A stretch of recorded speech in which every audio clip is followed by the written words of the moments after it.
자, 이 시간에 다 같이 읽으실 성경 말씀은 신명기 4장 2절 말씀입니다.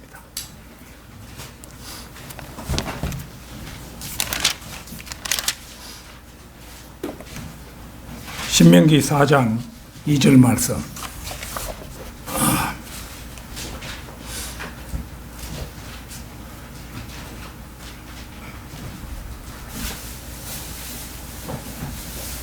다 찾으신 줄 알고 받들어 읽겠습니다.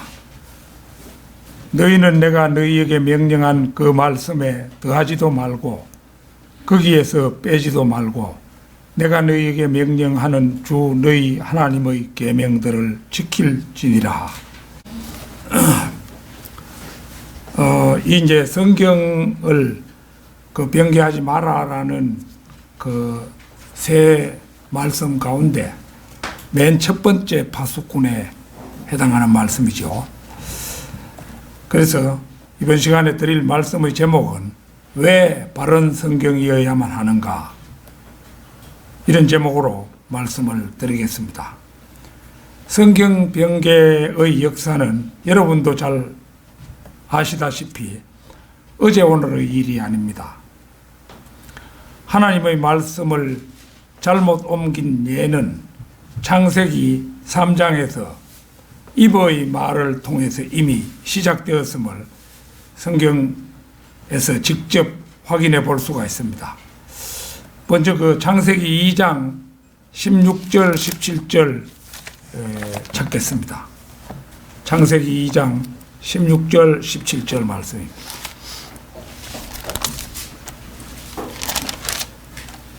네, 16절 17절. 주 하나님께서 그 사람을 데려다가 에덴의 동산에 두시고 그것을 관리하고 지키게 하시더라. 주 하나님께서 그 사람에게 명령하여 말씀하시기를 동산의 모든 나무에서 나는 것을 네가 마음대로 먹을 수 있으나 선과 악의 지식의 나무에서 나는 것은 먹지 말라.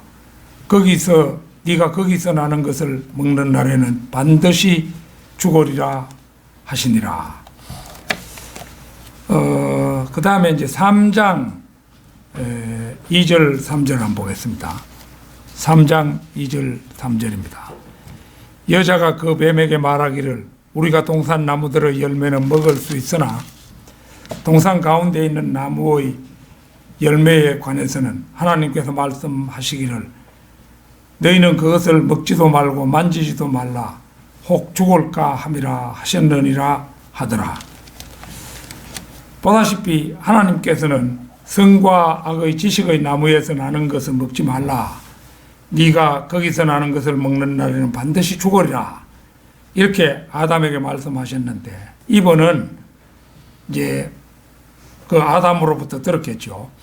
동산 가운데 있는 나무의 열매에 관해서는 하나님께서 말씀하시기를 너희는 그것을 먹지도 말고 만지지도 말라.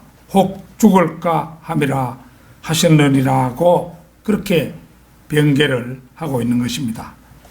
신약 시대에 들어와서 성경 변개는 본격적으로 행해졌습니다.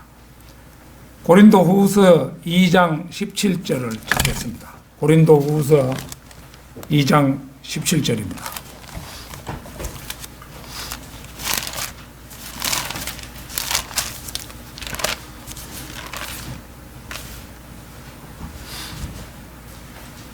우리는 하나님의 말씀을 변개시킴으로써 이익을 취하는 여러 사람들과 같지 않고 오직 성실함으로써 또 하나님께로부터 난 자로서 하나님 앞에서와 그리스도 안에서 말하노라. 사도 바울이 이제 이렇게 언급하고 있죠. 그 다음에 이제 갈라디아서 1장 7절에서도 성경 변개에 대해서 언급을 합니다. 그 고린도후서 뒤에가 갈라디아서지요. 한번 보겠습니다. 갈라디아서 1장 7절입니다.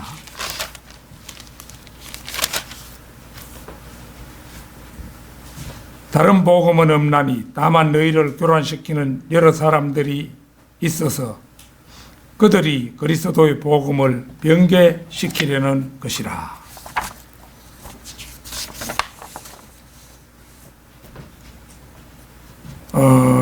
여기에 이제 성경 변개에 대한 것이 나오고 있죠. 신약 성경에 국한한다 하더라도 이제 성경 변개는 1900년 이상의 뿌리 깊은 역사를 가지고 있음을 알 수가 있습니다. 모든 성경 변개의 원인에는 마귀가 자신의 하수인들인 거짓 종들을 시켜서 성경 변개를 꾀하기 때문입니다.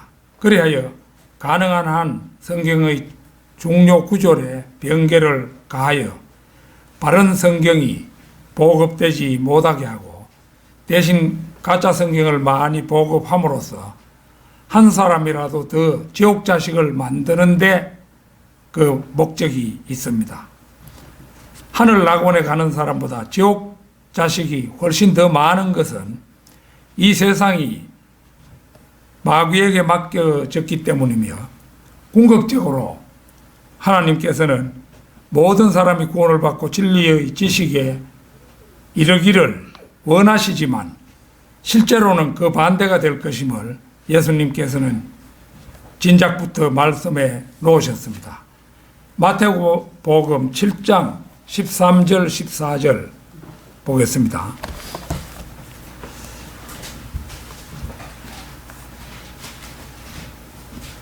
너희는 좁은 문으로 들어가라. 이는 멸망으로 인도하는 문은 넓고 그 길이 광대하여 그리로 들어가는 사람이 많으나 생명으로 인도하는 문은 좁고 그 길이 협소하여 그것을 찾는 자가 적음이니라. 이렇게 이제 예수님께서는 진작부터 예언을 해 놓으셨어요. 그런데 사람들은 이 말씀을 제대로 깨닫는 사람이 드물죠. 우리 큰 처남도 그 대구에서 그 제법 큰 교회 나가는데 뭐 한 성도가 3,000 몇백 명이 되는가 봐요. 제법 성도들이 나오는 교회인데 그 3,000 몇백 명이 나오는 교회다 이러면 그건 이미 수로 볼 때 가짜인 거예요. 만약에 그것이 진짜라면은 그 교회가 진짜 하나님의 교회일 수 있다면은 생명으로 인도하는 문은 넓고 그 길이 광대하여 그것을 찾는 자가 많음이니라 이렇게 돼야 되죠. 그렇죠? 그런데 이게 예수님 말씀은 생명으로 인도하는 문은 좁고 그 길이 협소하여 그것을 찾는 자가 적음이니라 분명하게 얘기하고 있는 거예요. 그게 이제 뭐 인구가 많이 증가했으니까 뭐 그런 것도 있지 않겠나 하겠지만은 하나님의 말씀은 영원 불변한 진리잖아요. 그러니까 이거 수많은 사람이 그 하나님의 백성이 된 시대는 필라델피아 교회 시대뿐이었어요. 미국이나 저 유럽 같은 데서 필라델피아 교회 시대가 있어서 특히 미국에서는 그 시기에 감옥이 텅텅 비고 거의 모든 사람이 다 믿는 사람이었던 그런 시대가 필라델피아 교회 시대였죠. 그 시대를 제외하고는 항상 소수가 하나님을 믿는 그런 쪽에 해당되었습니다. 자, 그러면 왜 바른 성경이어야 하는가? 첫째는 진리를 알고 자유롭게 되기 위해서입니다. 요한복음 8장 32절을 찾겠습니다. 요한복음 8장 32절.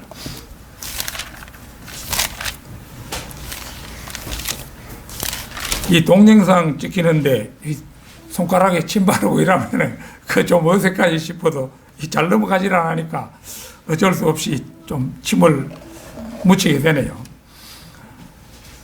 자, 8장 32절. 진리를 알게 되리니 그 진리가 너희를 자유롭게 하리라 고 하시더라. 현대 자유주의 교육에서는 진리를 상대적이라 가르칩니다. 그래서 자신이 옳다고 생각하면 그것이 곧 진리라고 가르칩니다. 그런데 이 말씀에서 실제는 그 진리의 바른 의미가 예수 그리스도이십니다. 그러니까 그 진리가 너희를 자유롭게 하리라고 하시더라는 말씀은 곧 하나님의 아들인 내가 너희를 자유롭게 하리라는 의미입니다. 이걸 어디에서 힌트를 얻을 수 있느냐 하면은 36절 보십시오. 꼭에 바로 뒤에 36절. 그에 보면은 그러므로 만일 아들이 너희를 자유롭게 하면 참으로 너희가 자유롭게 되리라. 요걸 통해서 우리가 진리라는 것이 곧 예수님인 것을 알 수가 있는 것입니다. 따라서 예수 그리스도를 알면은 자유롭게 됩니다. 우리가 주 예수 그리스도를 영접하고 구원받은 뒤에는 과거보다 옳은 일을 할 수 있는 자유를 훨씬 더 많이 소유하게 되었습니다. 우리가 구원받기 전에는 옳지 않은 일을 하지 않으려고 아무리 애를 써도 그럴 수 있는 자유가 별로 없었습니다.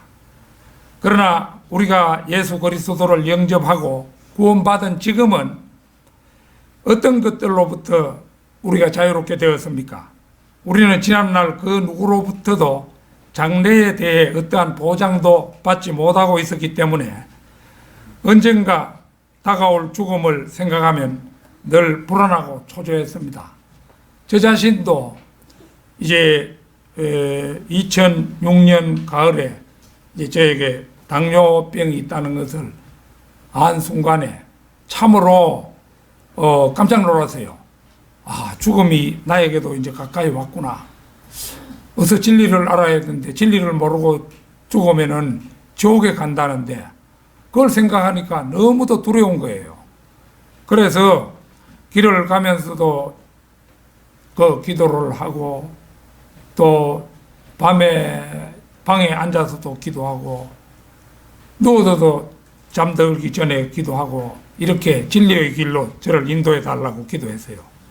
그래 가지고 이제 진정으로 성경대로 믿는 사람이 되는 계기가 되었었는데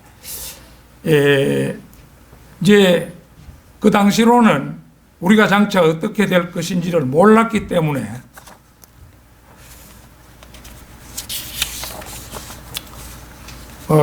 인생의 궁극적인 목적도 나아가야 할 방법도 몰랐습니다. 우리는 죽음 다음에 어디로 가는지도 알 수가 없었고 분명 하늘나라에 간다는 확신도 더더욱 없었으며 10중 8구 지옥에 갈 것이라는 공포만 가득 찬 삶을 살았을 뿐입니다. 그러나 우리는 지금 이 모든 불안과 무의미와 불확실성으로부터 해방이 되었습니다. 제가 이제 그 진리를 깨닫고 그 이제 신학 공부를 시작하고 1년이 흐르고 보니까 그렇게 궁금하게 생각했던 우주에 대한 진리도 깨쳤고 우주가 어떻게 생겼다 이런 걸 이제 진리를 깨치고 그 다음에 이제 또 그 사람이 어디서 와서 무엇 때문에 살고 죽은 다음에 어디로 가는가 이 문제를 확실히 알게 된 것입니다. 그래서 우리 이제 성경대로 믿는 사람들은 우리가 이제 자신이 구원받았고 사후에 절대로 지옥에 가지 않는다는 것과 하늘나라에서 영원한 생명을 누리게 되리라는 확신을 갖게 되었죠. 예수 그리스도께서는 그분을 믿는 우리에게 바로 이런 자유를 주셨습니다. 우리는 죽음으로부터 해방되었을 뿐만 아니라 아울러 사탄의 손아귀에서도 해방이 되었습니다. 그리고 무엇보다도 우리 인생의 목표를 갖게 되었고 삶의 방향이 설정되었으며 너무나도 확실한 소망을 갖게 된 것입니다.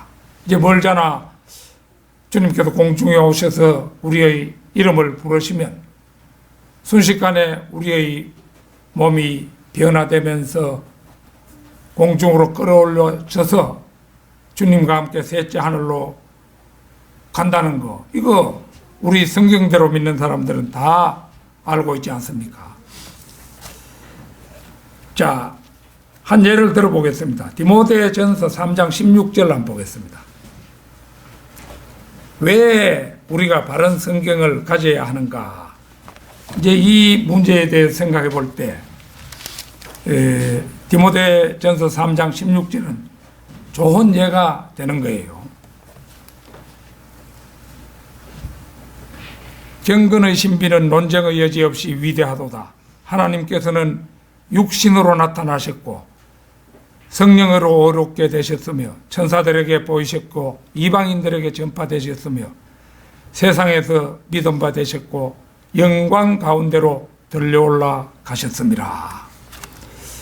이 말씀은 이제 경건의 신비라고 해서 널리 알려진 말씀이지요.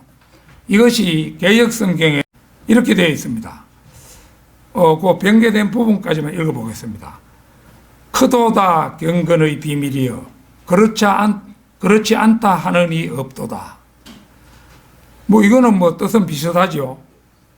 그런데 하나님께서는 육신으로 나타나셨고 이 부분을 이제 그는 육신으로 나타난 바 되시고 하나님께서는 그는이라고 바꿔놨어요.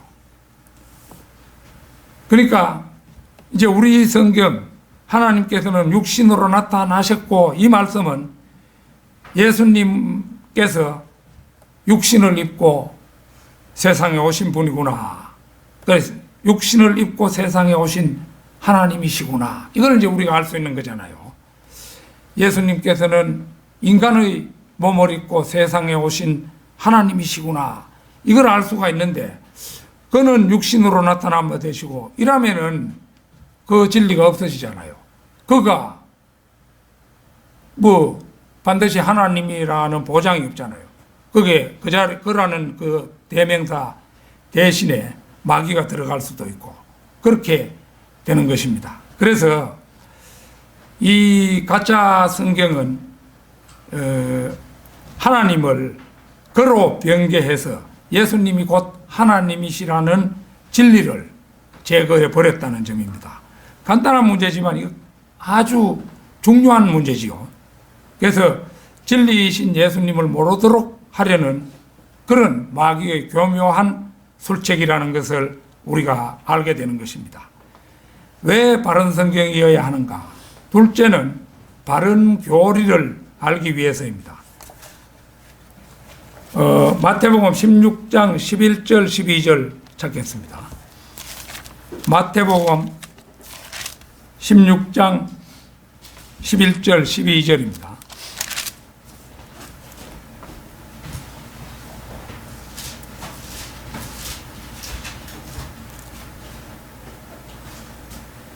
너희는 내가 너희들에게 빵에 관하여 말한 것이 아니고 바리새인들과 사두개인들의 누룩을 조심하라는 것임을 어찌하여 깨닫지 못하느냐고 하시니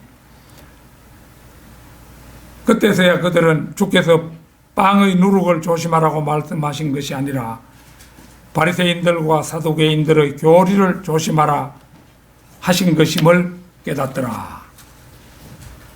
이 말씀을 이제 우리가 보면은 누룩이라는 것이 거짓 교리를 말한다는 것을 알 수가 있죠. 누룩의 특성은 적은 양으로 많은 반죽을 부풀게 한다는 것입니다. 가짜 성경을 만들지만은 그걸 만들더라도 조금만 변개시키는 거예요. 중요한 부분만 변개시키는 거예요. 만약에 대부분을 다 변개시켜 놓으면은 금방 알겠죠. 이거 가짜 성경이구나. 이렇게 아는데 이걸 모르도록 조금만 변개시키는 겁니다. 그 조금만 변개시키는데 이 거짓 교리는 누룩과도 같아서 이 조금만 섞어도 온 반죽이 부풀어 오르듯이 효과가 나타난다는 것이요. 마귀가 그것을 알고 있는 겁니다. 우리가 개신교 신자들을 만나보면 그들이 가진 개역 성경에 대해 아주 관대한 신뢰를 가지고 있음을 목격할 수 있습니다. 예컨대 마가복음 9장에서 그들이 가진 성경에는 46절과 48절이 삭제되어 있음을 거기에 보면 이제 없음이라고 되어 있죠. 그래서 그 46절 48절이 삭제된 것을 볼 수 있는데 한글 킹 제임스 성경에는 44절과 같은 말씀이 46절, 48절에도 들어있다고 하면 이에 대해서 그들은 46절과 48절이 각각 동일하니 동일한 말씀 중에 두 곳을 삭제했다 한들 전체적으로는 의미가 다를 것이 없느냐고 이렇게 반문을 하는 것입니다. 그런데 이러한 그들의 관대함은 도저히 용서받을 수 없는 불경을 저지르는 일임을 그들은 관가하고 있다는 사실입니다. 여러분도 잘 아시다시피 마가복음 9장 44절에서 49절까지는 말씀이시면서 전능한 하나님이신 예수님께서 직접 지옥의 무서움을 강조하시면서 사람은 그 누구라도 그 무서운 곳에 가서는 안 된다고 간곡히 타이르시는 부분인데 같은 말은 두 번을 삭제해도 전체 뜻은 통하니까 이해하는데 별 지장이 없다. 이런 그 관대한 생각은 곧 자신들이 믿는 믿음의 대상인 예수님을 한 번만 말해도 될 것을 세 번이나 되풀이하는 수다스러운 분으로 만들고 있음을 알 수가 있죠. 이 얼마나 무지막지하며 후일 백보자 심판에서 심판주이신 그분의 진노를 살 일입니까? 더구나 개역성경은 신약성경만 해도 2200여 군데나 삭제하여 말씀이신 그분의 얼굴을 거의 몰라보도록 망가지게 해놓고도 자기들의 불경을 미처 깨닫지도 못하고 있으니까 가히 그들의 신앙이란 실로 악인의 전기질이 아닐 수 없는 것입니다. 한 예를 들어보겠습니다. 개역성경에는 거기 욥기 19장 26절 한번 찾으시기 바랍니다. 욥기 19장 26절.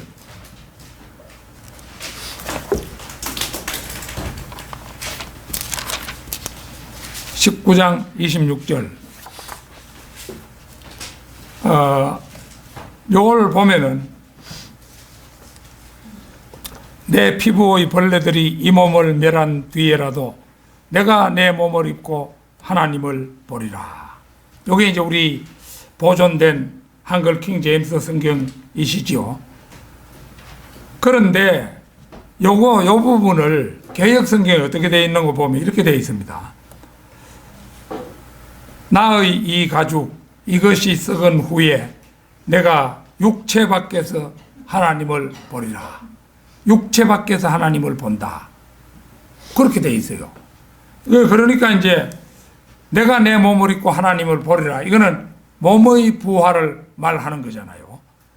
그런데 나의 이 가죽 이것이 썩은 후에 내가 육체 밖에서 하나님을 보리라. 육체 밖에서 하나님을 본다. 이 말은 육체가 몸인데 무슨 영어로 하나님을 만난다는 그런 이야기가 되어 있지 않습니까?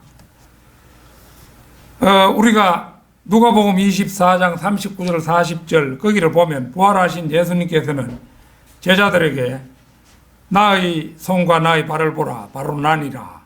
나를 만져보라. 영은 살과 뼈가 없지만 너희가 보는 바와 같이 나는 있느니라. 이렇게 말씀하고 하시고 이 말씀을 하신 후 자기 손과 발을 그들에게 보여주시더라. 이렇게 기록되어 있어요. 즉 그날에는 우리가 몸이 부활하여 예수님과 같은 몸을 입고 예수님을 뵙는 것이지 육체 밖에서 영어로 뵙는 것이 결단코 아닙니다. 말씀이 다르면은 교리도 이처럼 엄청나게 달라지고 마는 것입니다. 육체 밖에서 하나님을 보리라. 이것과 내가 내 몸을 입고 하나님을 보리라. 이거 하늘과 땅 차이죠. 그래서 바른 교리는 변개된 성경에서는 결코 나올 수가 없습니다. 오직 바른 성경에서만 바른 신앙의 체계가 나올 수 있는 것입니다. 왜 바른 성경이어야만 하는가? 셋째는 바른 믿음을 위해서입니다.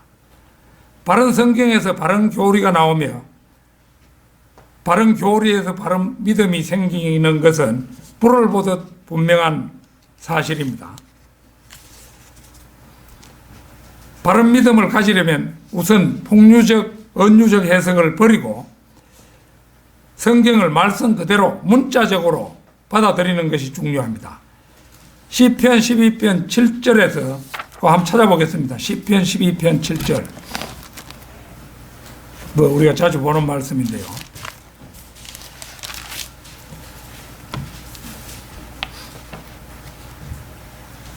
7절. 오 주여, 주께서 이 말씀들을 간수하시리니 주께서 이 세대로부터 영원토록 그것들을 보존하시리이다. 참고로 말씀드리면 요 구절은 개역성경에 변개되었어요. 오 주여, 주께서 이 말씀들을, 요 부분을 정확하게 내가 지금 그 개역성경이 없어서 그걸 외우지 못하는데요. 이제 오 주여, 주께서 저희를 지키사, 이렇게 되어 있어요. 이 말씀들을 간수하시리니 요걸 가지고 저희를 지키사 일어났어요. 저희라고 하면 이게 이제 사람을 가리키는 이런 게 되잖아요. 그래 되니까 그 짧은 구절이긴 하지만은 주께서 저희를 지키사 이래 되면은 이 한 구절을 놓고 하루 종일 생각해도 알 수가 없는 것입니다. 그래 이제 내가 여러 사람들에게 물어본 적이 있습니다. 그래 이걸 물어보면은 그 개역성경 믿는 사람들에게 물어보면 저희는 이스라엘 민족을 가리킨 거 아니겠습니까? 이런 사람도 있고 저희는 믿는 성도들 아니겠습니까? 이렇게 말하는 사람도 있고 이래 되는 거예요. 그런데 우리 성경은 실명사인 주께서 이 말씀들을 이렇게 실명사로 바꿔 놓음으로 해서 이게 정확하게 번역함으로 해서 여기에 착오가 있을 수가 없게 되어 있죠. 그래서 오 주여, 주께서 이 말씀들을 간수하시리니 주께서 이 세대로부터 영원토록 그것들을 보존하시리이다. 이렇게 확고하게 말씀 보존의 의지를 천명하고 계시죠. 중요한 것은 바른 믿음을 위해서는 이 사실을 가감없이 받아들여야 한다는 점입니다. 몇 년 전에 저는 모 대학의 저명한 교수이자 개신교단에 속하는 서울 어느 큰 교회 장로 한 분과, 이 장로는 실제 충형교회 가는 데인데 그 식사를 하면서 성경에 대한 이야기를 나눠본 적이 있습니다. 일반적으로 이제 개신교회 특히 장로교회에서 장로라고 하면 대단한 믿음의 소유자로 자타가 인정하고 있잖아요. 그래서 이 사람의 신앙이 어느 정도인가 한번 떠보고 싶었어요. 그래서 내가 이 성경 이야기를 꺼내가지고 물어보고 했지만은 제가 그날 알게 된 그의 믿음은 결코 그렇지가 못했습니다. 솔직히 말해 저는 무척이나 놀랐다고 하는 편이 옳을 것 같습니다. 예컨대 그 창세기에서 아브라함과 이삭과 야곱의 3대에 걸친 서사적 이야기를 그는 역사적 사실로 받아들이지 않는다고 했습니다. 그러면 뭐냐 이러니까 우리는 이제 소박하게 아브라함의 아들이 이삭이고 이삭이 또 야곱과 에서를 낳고 이런 거 사실 그대로 믿잖아요. 이 사람은 이상하게 믿는 거예요. 그는 뭐냐 하면은 아주 고상하고 지적인 그런 이제 방법으로 믿고 있었는데 그게 뭐냐 하면은 3대에 이르는 족보가 사실이 아니고 어디까지나 다른 족속이었는데 아브라함 설화, 이삭 설화, 야곱 설화 이래서 각각 다른 지역에 이제 있었던 이야기인데 각각 별개의 것으로 존재하던 것을 창세기의 그 저자가 하나의 족보로 짜맞춘 것이다. 이렇게 말하는 거예요. 얼굴색도 하나 안 변하고. 만약 그의 말대로 성경이 정말로 그런 것이라면 그것은 결코 하나님께서 쓰시고 보존하신 것이 될 수가 없으며 하늘과 땅은 없어져도 내 말들은 없어지지 아니하라는 그런 엄정한 말씀은 될 수가 없을 것입니다. 그는 아마도 성경대로 믿는 우리가 믿고 있는 지옥을 결코 믿을 수가 없었을 것입니다. 그는 아마도 성경대로 믿는 우리가 믿고 있는 지옥을 이제 사실로 믿지 않겠지요. 누가복음 16장의 나사로와 부자에 얽힌 지옥 이야기를 이건 지어낸 이야기다 이렇게 하겠죠. 우리는 예수님께서 실화를 우리에게 소개했다 이렇게 알고 있잖아요. 왜 그러냐? 부자는 이름이 안 나오지만 나사로라는 거지는 이름이 나오잖아요. 그러니까 이거는 실화를 소개한 것이다 이렇게 우리는 이해하잖아요.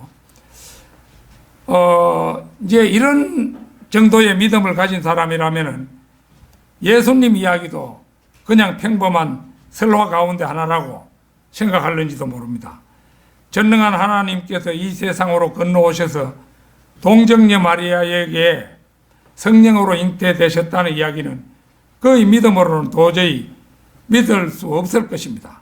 그래서 그는 10중 8구 예수님은 마리아의 혼전 스캔들에 의해서 출생한 사생아로밖에 믿지 못하겠죠. 신명기 32장 31절에는 그들의 반석이 우리의 반석과 같지 않음을 우리의 원수들까지도 스스로 판단하는도다. 이런 말씀이 나옵니다. 그가 아무리 장로를 할지라도 실로 그의 반석과 우리의 반석은 그러니까 그는 하나님으로 가장한 그러니까 예수님으로 가장한 마귀를 믿는 데 비해서 우리는 진짜 예수님을 믿는 것이 되죠. 그러니까 반석은 예수님인데 그의 반석과 우리가 믿는 반석은 현재의 다르다고밖에 할 수가 없지요. 물론 백보자 심판에서 그와 우리의 역할도 극과 극으로 대조가 될 것임이 분명하다 하겠습니다. 이 대조가 어떻게 되겠습니까? 백보자 심판에서 성경대로 믿는 사람들은 이제 주님을 도와서 재판에 참여하잖아요. 그래가지고 심지어 그 노아 홍수 때에 인간의 모습으로 세상에 와서 거인들을 낳았던 그 천사들도 그때는 우리가 심판을 하게 되는 거예요. 우리가 예수님을 돕는 재판관들이 되는 거예요. 그러면 이런 믿음을 가진 이 사람, 올바른 믿음으로 돌아서기 이전에는 틀림없이 그 백보자 심판에 나올 사람이에요. 거기에 나와가지고 우리한테 재판을 받아야 되겠죠. 니 왜 그 당시에 그런 가졌노 하고 심판을 받아야 되겠죠. 그래서 이런 점이 그와 우리의 그 믿음이 현저히 다르다는 것을 알 수가 있는 것입니다. 왜 바른 성경이어야 하는가? 넷째는 믿는 자를 영원으로 인도하는 바른 지도이기 때문입니다. 바른 성경이 바른 지도예요. 단 한 곳도 삭제된 곳이 없는 한글 킹 제임스 성경이 바른 지도라면 신약만 해도 2200군데가 삭제되고 또 개역 성경은 지명들과 길들이 잘못 표기된 엉터리 지도임이 명백합니다. 예수 그리스도를 믿는다는 사람 가운데 자신의 우주 속 자신의 위치를 아는 사람은 극히 드뭅니다. 자신의 우주 속 위치를 알자면 무엇보다 바른 우주 지도를 가지고 있어야 되는데 세상에는 좌표가 바르게 찍힌 지도, 곧 성경이 바른 성경이 그만큼 드물기 때문입니다. 그리고 이들의 눈을 띄워주시지 않기 때문에 우자다가 궁금해서 그 성경은 어떻게 되어 있노 이래가지고 킹 제임스 성경을 구분했더라도 진짜 하나님의 말씀인 것을 분간하지 못하는 거예요. 내가 전에 우리가 이 성경대로 믿는 사람이 되기 전에 천안에 있는 그 감리교회에 잠시 적을 둔 적이 있었는데 이 사람 그 킹 제임스 성경 가지고 있어요. 성경을 여러 가지 가지고 있어요. 그래가지고 이제 자기가 설교 준비할 때면 이것은 어떻게 돼 있노? 또 저것은 어떻게 돼 있노? 이거는 이제 자기가 펼쳐보는 거예요. 그러니까 이제 자기 생각에 제일 합당한 것이 바른 말씀이라고 생각하는 거예요. 그러니까 하나님의 보존된 말씀을 두고 자기가 어느 것이 진짜냐 이걸 판단하는 그런 사람이 되어 있으니까 이 사람의 신앙은 올바른 것이 못 되죠. 예수 그리스도를 믿는다는 사람 가운데 자신의 우주 속 자신의 위치를 아는 사람이 아주 드문데 그 우주지도 형성에 요긴한 사물 가운데 한 가지가 기품입니다. 이 기품에 대한 이해가 깊으면 깊을수록 성경의 적지 않은 난해 구절들이 쉽게 풀린다는 사실은 제가 말씀드린 바 있었죠. 단도직입적으로 말해서 기품은 물들입니다. 자, 한 번 더 보겠습니다. 창세기 1장 6, 7절 말씀. 창세기 1장 6, 7절 말씀. 하나님께서 말씀하시기를 물들 가운데 창공이 있어라. 창공으로 물들에서 물들을 나누게 하라. 여기에서 기품은 물들이죠. 하나님께서 창공을 만드시고 창공 위에 있는 물들에서 창공 아래에 있는 물들을 나누시니 그대로 되리라. 요 창공 위에 있는 물들이 이게 기품이잖아요. 실제 이제 창공 아래에 있는 물도 실제 이것은 내가 전에 조성규 그 형제한테 물어본 적이 있었는데 이게 지구의 물을 말하는 겁니까? 무슨 물을 말하는 겁니까? 그런데 그 성경의 그림을 보면은 우주의 위와 아래의 물을 표기해 놨어요. 그러니까 창공 아래의 물이라고 했으니까 물론 바다도 생각하면 그렇게 되긴 하지만은 이제 저 남쪽 끝에도 거대한 물덩이가 있는 거예요. 그 물덩이를 가리킨다. 정확하게는 그렇게 생각이 됩니다. 그분이 그때 그렇게 내게 알려준 그런 일이 기억이 납니다. 그래서 물들이 기품인데 그러니까 기품 속에 그 거대한 우주 공간이 하나님의 명령에 의해서 만들어지고 그 공간의 중심에 있는 물들 속에 침몰해 있던 지구를 이제 우주 가운데 허공에 띄우셨음을 이 구절은 말해주고 있죠. 따라서 현재 우주를 담은 용기는 다름 아닌 처음의 세상을 심판했던 기품임을 알 수가 있는 것입니다. 우주 지도에서 또 하나 빼놓을 수 없는 요소는 세계의 하늘에 대한 정의입니다. 그래서 이게 고린도후서 12장 2절 한번 펴겠습니다. 고린도후서 12장 2절.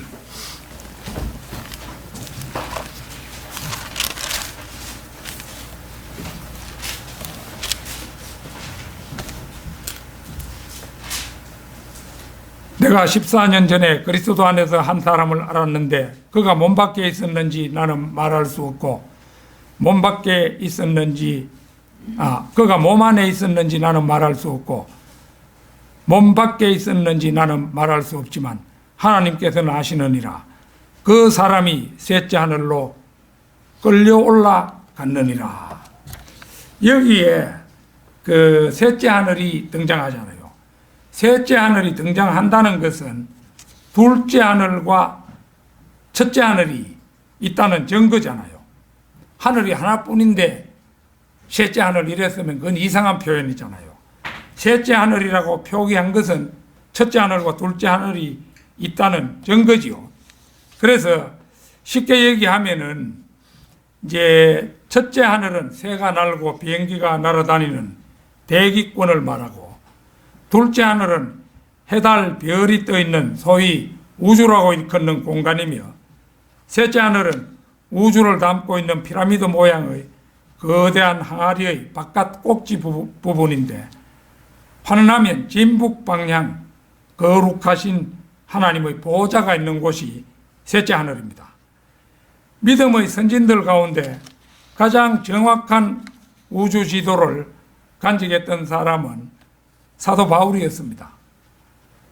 베드로, 요한, 디모데, 에파프라디도 등도 모두 정확한 우주 지도를 가지고 영원 세계를 향해서 갔습니다. 우리 성경대로 믿는 사람들 역시 이 정확한 우주 지도 한 장, 곧 바른 성경을 가지고 진북 방향을 향해서 가고 있죠. 언제든가 제가 히말라야인이라는 제목의 동영상을 본 적이 있어요. 한 50분 정도 되는 그런 동영상인데, 이 동영상을 보다가 새삼 나를 인간답게 살게 하신 하나님께 마음 깊은 곳으로부터 감사를 드렸던 적이 있었습니다. 이 히말라야 그 고산족은 창파족이라 불리는 그 부족이었는데 몽골 계통 유목민이었습니다. 야크와 염소들을 주로 길러서 생활하면서 해발 5,000m 가까운 척박한 히말라야를 생활 터전으로 삼아 살아가는 사람들이었습니다. 티베트 불교를 신봉하는 그들의 삶 곳곳에는 우상 숭배의 전통이 너무 짙게 드리워져 있었습니다. 내가 그 몽골에 가보니까 가장 큰 불상이 있는 절을 방문했는데 건물이 5층인가 뭐 얼마로 이래 높다하게 되어 있는데 그 이제 부처 하나가 들어있는 거예요. 그러니까 뭐 엄청나게 큰 부처를 해놨어요. 그거 만들어놨는데 그걸 신이라고, 아무리 커도 그 인간의 손으로 만든 거잖아요. 그걸 신이라고 믿고 있는 사람들이 몽골 사람이고, 이제 또 여기 히말라야 사람들은 티베트 불교를 믿는 사람인데 뭐 어느 불교든 간에 우상 숭배자들이잖아요. 그런데 거기서 만약에 내가 그 창파족의 한 아들로 태어났더라면 한평생 뭐 야크, 염소 이런 기나 치고 그 목욕할 물도 풍부하지 못한 그런 그 곳에서 뭐 한평생 그렇게 사는 것이 인생이다 싶어서 그 티베트 불교나 믿으면서 살고 있겠지요. 그러면서 진리를 깨달을 수 있는 길이 그거는 거의 없는 거예요. 그렇게만 살다가 인생을 마치는 겁니다.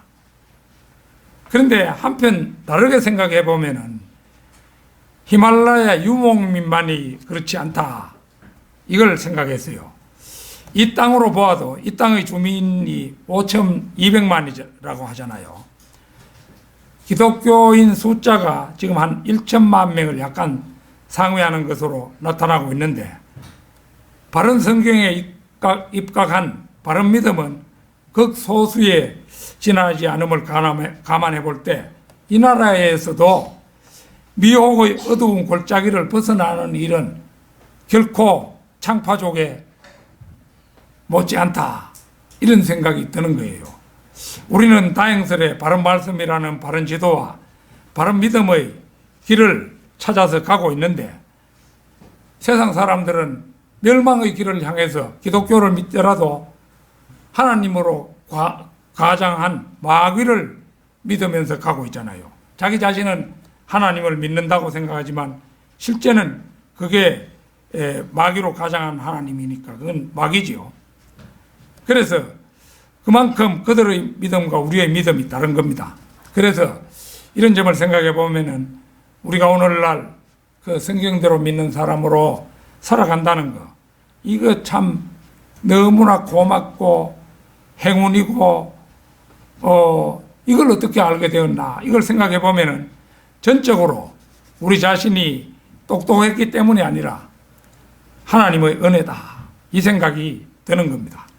자, 결론적으로 지금까지 살펴본 바로는 진리이신 예수님과 바른 교리와 바른 믿음을 위해서는 바른 성경이 필요하며 하늘나라까지 우리를 정확하게 인도할 바른 지도로서도 바른 성경만이 그 역할을 할 수 있음을 확인했습니다.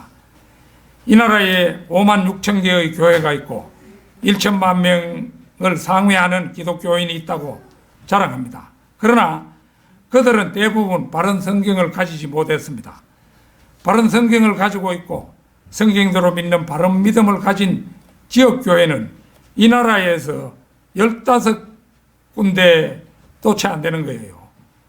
거기에 소속된 성도들은 다 합쳐도 1,000명 조금 넘을까 뭐 그런 정도입니다.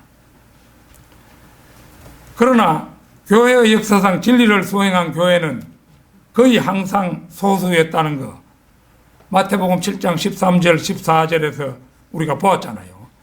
눈이 먼 사람들은 다수 쪽에 진리가 있으리라 지레짐작하고 대형 교회를 찾아가지만 바른 말씀이 없는 교회는 하나님의 교회가 아니라 마귀의 교회인 것입니다. 지금 우리들 손에는 삭제되거나 첨가되거나 변개되지 않은 바른 말씀 한글 킹 제임스 성경이 들려 있습니다. 시편 138편 2절 한번 보겠습니다. 시편 138편 2절.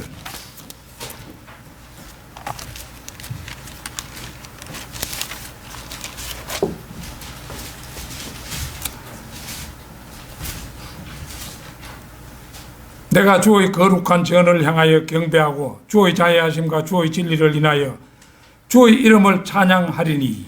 자, 여기서부터 이제 중요합니다. 이는 주께서 주의 말씀을 주의 모든 이름 위에 크게 하셨음이니이다. 주님의 이름 얼마나 거룩합니까? 아버지 하나님, 아들 하나님이신 예수 그리스도, 그리고 성령님, 얼마나 거룩한 분들입니까? 근데 그분의 거룩한 이름보다도 더 높이 둔 것이 하나님의 말씀입니다. 우리 손에 들려있는 하나님의 말씀이에요. 그러니까 바른 말씀을 가진다는 게 얼마나 큰 축복인가를 알게 되는 것입니다. 그러니까 주의 모든 이름 위에 크게 하신 그 말씀, 그걸 지금 우리가 손에 들고 있는 겁니다. 이 성경 첫 장에서 마지막 장까지 말씀을 모두 하나님의 말씀으로 받고 믿는 우리 모두가 되며 주님 오시는 그날까지 이 복된 대열에서 이탈하지 않는 우리 모두가 되기를 바람하지 않습니다. 다 같이 기도드리겠습니다.